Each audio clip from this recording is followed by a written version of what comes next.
কথা মনত পৰোঁতে মোৰ আন এটা কথা মনত পৰিছে। এই কথাবিলাকো আমাৰ এই নাম ধৰ্মৰ সৈতে জড়িত। আপোনালোকে সকলোৱে জানে, মই এটা সৰু কাহিনী এটা কওঁ, ভাগৱতৰ কাহিনী এটা। হুহু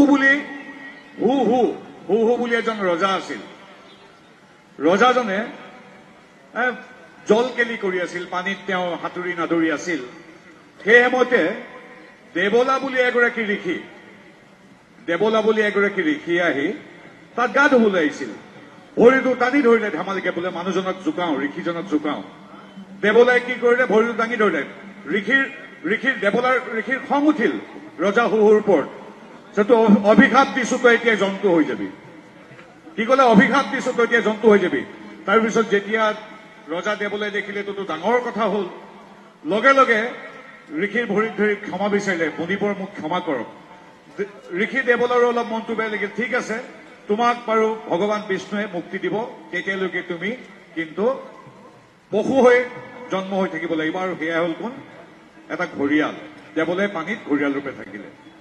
আন এটা কাহিনী, ইন্দ্ৰদ্যুম্ন নামৰ এজন ৰজা আছিল, বৰ জ্ঞানী গুণী। তেখেত বিষ্ণু ভক্ত আছিল, নাৰায়ণ ভক্ত।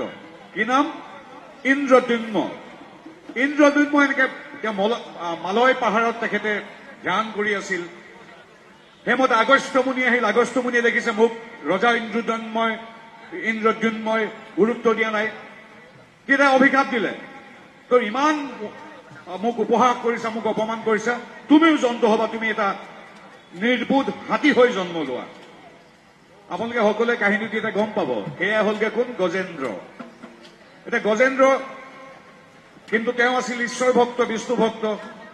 গজেন্দ্ৰই তেনেকে নিজৰ যিখিনি হাতী বা গজৰবিলাকৰ তেওঁ ৰজা আছিল। এদিন গৈ আছিল পানী খাবলৈ যাওঁতেই, মই পানী খাইছো, হ্ৰদলৈ পানী খাবলৈ যাওঁতে সেই সৰোবৰটোত এই যে হুহু আছিল, এতিয়া ঘৰিয়াল হ'ল। হুহুৱে দিলে ভৰিটোত থাপ মাৰি। তাৰ পিছৰখিনি আপোনালোকে সকলোৱে জানে। তাৰপিছত আপোনালোকে অৱস্থাটো জানেই। সৰোবৰ গ্ৰাহে ধৰি আছে, গজেন্দ্ৰ পিৰাক পায়া পাছে, আকাশে গৰুৰ স্কন্ধে চক্ৰ ধৰি হৰি।